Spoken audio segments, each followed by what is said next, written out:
Hi everyone. Today is March 11, 2020, and we are in the middle of coronavirus madness.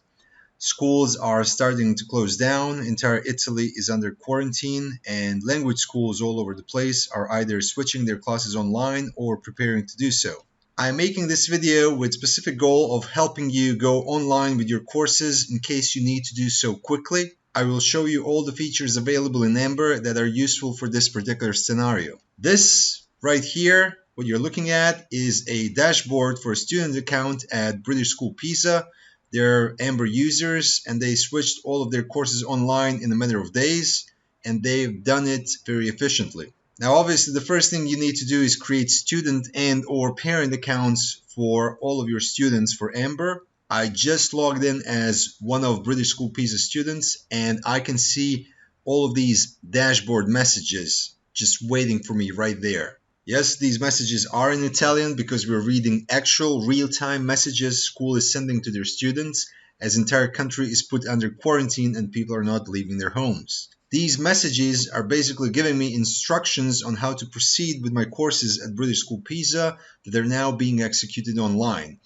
I'm not going to scroll further down because these messages do contain private information within British School Pisa, but we can see that these messages are referring people to Zoom. Now, Zoom is an online video conferencing tool just like Skype, so let's talk about that to begin with. While Amber can provide you with plenty of support for your online classes, you still need to execute face-to-face lessons with your students.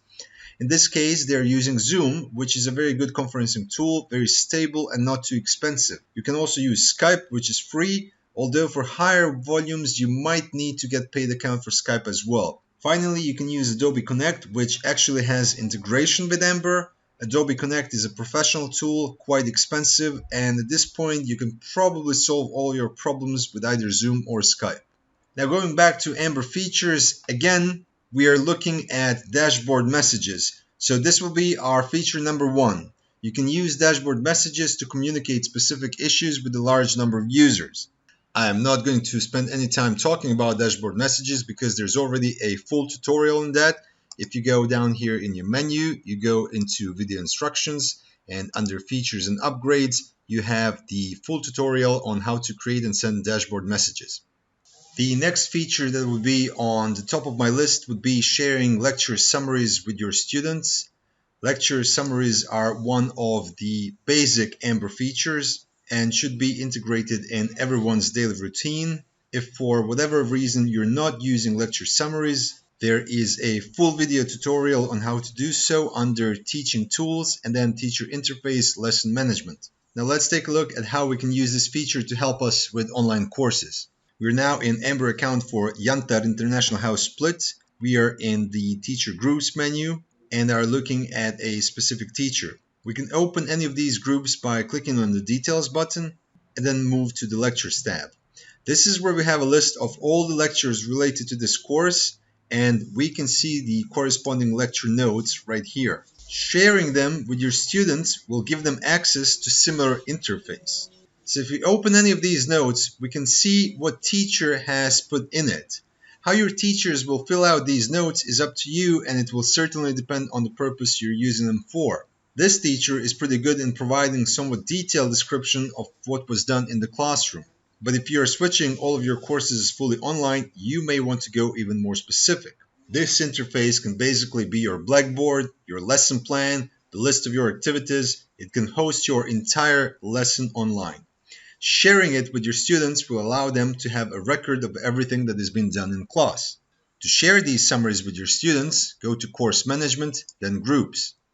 Then go into any of the groups and click on Share Lecture Notes with Students. If this particular checkbox is turned on, all of your students from this group will have access to the lecture summaries. If the box is not clicked, they will not have access to them. Now let's take a look at what it looks like from a student account. We are now inside a particular student account, and we can click on this icon right here. Now this student is a part of the International House Split, so by default their language is in Croatian. But you can still see a list of all the groups that this student has ever taken with IH Split. This particular course doesn't have icons for lecture summaries because lecture summaries were not shared with the student for this particular course. However, if we move into the current course that does have the lecture notes shared with the student, we will see that they are appearing on the menu on the right. The student can now access any one of these notes and see whatever the teacher has input there. So again, for organizing online courses, this is a very nice way to keep track of everything that is going on during the lesson and share it with all of the students in that particular group. Feature number 3, uploading and sharing teaching materials. This is another commonly used feature that should be utilized fully in every school using Amber. We access the database of teaching materials by going into the course management and then teaching materials. This is also where we upload new materials into the database. This particular user has 1,586 teaching materials uploaded. You can see different fields here like material title, level and educational program it's appropriate for, who created the material, and some sort of a description. There are 2 buttons up top, both are self-explanatory. One adds multiple materials at the same time, the other adds single material. Clicking on Add New Material opens up dialog that allows you to input all of those fields we just looked at. The only thing to note here is that you can either add attachment to your material, which is the most common thing to do, or it can simply be a link. Link option basically allows you to save URL for something like a YouTube video and assign all these others attributes to it.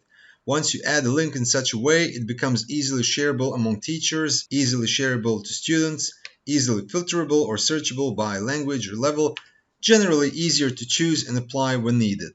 Now let's look at some of these materials just to give you an idea. This particular one is a PowerPoint presentation that describes present simple versus present continuous. If we click on the attachment, you will see that the material itself opens up directly in Amber. So Amber actually integrates Microsoft Office Online. This is really cool because most of your materials are going to be things like PowerPoint presentations or Word documents, and your computer does not need to have Microsoft Office installed. You can run these things directly from Amber with the integration of Microsoft Office Online. The other common type of material could be something like a PDF. So this is a poplat with vocabulary bank for describing clothes that we uploaded into our database. Amber's teaching material database basically replaces your Dropbox, your Google Drive, your USB sticks, and all the different file storage services by providing a single depository used by all teachers at your school. Now let's look at how we can share these materials with students. We are now in demo tenant on Amber, and I added 1 teaching materials designated for English language A1 level. We can now go into teacher groups and choose one of the teachers. Now remember, this is admin view, so I can see multiple teachers here. Teacher will only be able to see their own groups when they enter this particular menu. We can now click on the materials button right here, and the new dialog opens up. Here we can select any material we want to attach. I have to emphasize that this will only show materials that match educational program. In other words, this is English course, so it will only display materials designated for English. Of course, like with other places in Amber, you can click on Show All Materials, and then you will gain access to all the other ones as well. I would also like to add that this panel right here is searchable, so you could enter keywords to search for your teaching materials. So let's select our material. It has now been attached to this particular group. However, it is not shared with the group yet. At this point, only teacher can see it.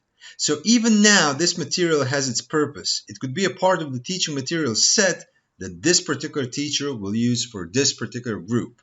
You can often use this particular feature to prepare your teachers for the upcoming academic year by providing them specialized teaching material sets that they are supposed to use throughout the year. If we now click on the magnifying glass icon, we are going to view the teaching material itself.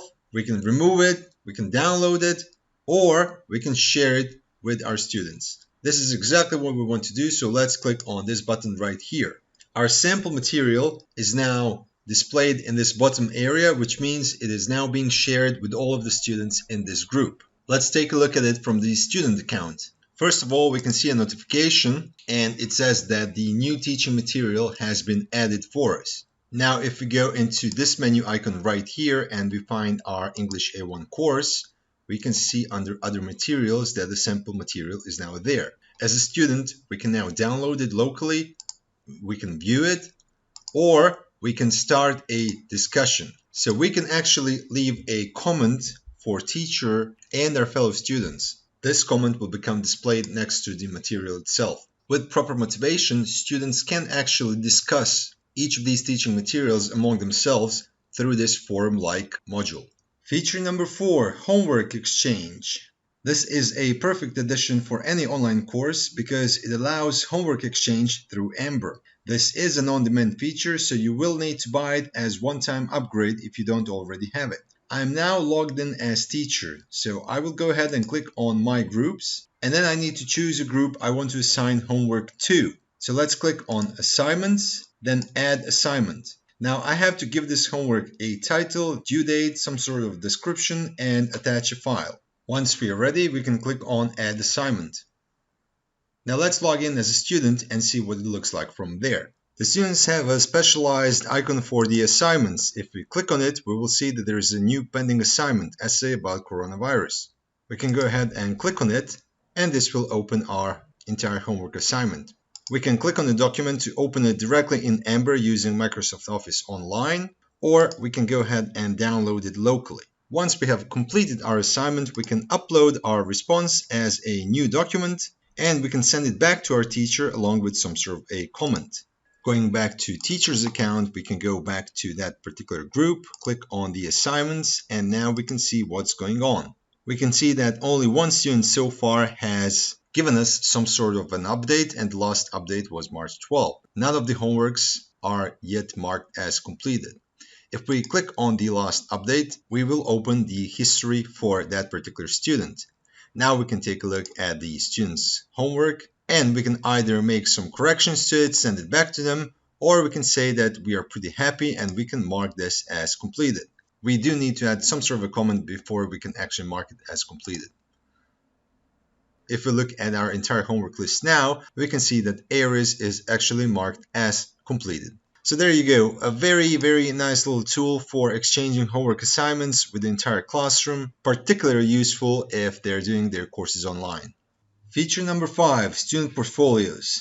There are so many potential uses for student portfolios. It was originally meant as a collection of works that a particular student produces during his or her course, but I have seen people use it in different ways. I have seen a school run an entire online OET preparation course using predominantly portfolio, even adding things like mock exams into portfolios. The best general description would be that it is a student-specific file hosting database. Easiest way to access it is by going into student's profile, courses, and then click on the paperclip icon. As you can see, there is one portfolio item here. You can add a new one, give it some sort of a title, description, attach a file, and save it into the portfolio. In my school, we predominantly use this to share young learners' school projects with their parents, but as I mentioned, you can use it any way you like. If you're doing online courses, having a way to send files to specific students through Amber is very useful. Remember, when you give students homework assignment, it is assigned to everyone in the group. If you want to send something to a single student, you can use the portfolio. However, I would like to add that you can also add portfolio item to the entire group as well. We had a case in my school when entire class created the school newspaper in the English language. It turned out great and we wanted their parents to see it. The newspaper was a 10 megabyte PDF, so it wasn't feasible to add it to 14 individual students, so we made one entry visible for everybody in that group. To add portfolio to the entire group, go to Tools and Reports, then Portfolio Editor. Again, give it a title, description, attach a file, and then choose either the entire group or add individual students. Adding portfolio items is available only to admin accounts by default. This is because most schools prefer to have uploaded materials edited by a designated supervisor. You can always contact Amber and ask them to have your teacher account upgraded so teachers can upload portfolio items on their own. The students can go into My Education History and all the portfolio items are available using the exact same paperclip icon. And finally, feature number 6, which is also the most obvious one, Amber Chat. The chat is specifically designed to allow communication among teachers, between teachers and students, and basically offers convenient communication tool. Simply go into the chat icon and start a new chat. Enter topic, and then choose your recipients. You can either choose students of an entire group, or you can choose parents of students of entire group. You can also add multiple groups or multiple groups of parents. You can also add individual recipients, or you can add all of your active employees by clicking on this button. Once you start the chat, you can always remove people from the chat, or you can use this button to add new people into the chat. The chat is pretty straightforward, so there's no need to go into any more details. And that's it, a list of 6 features that are useful for organizing online classes. Amber has so many different features that you can always find more that will be useful for your online courses. It just takes a bit of creativity and exploring.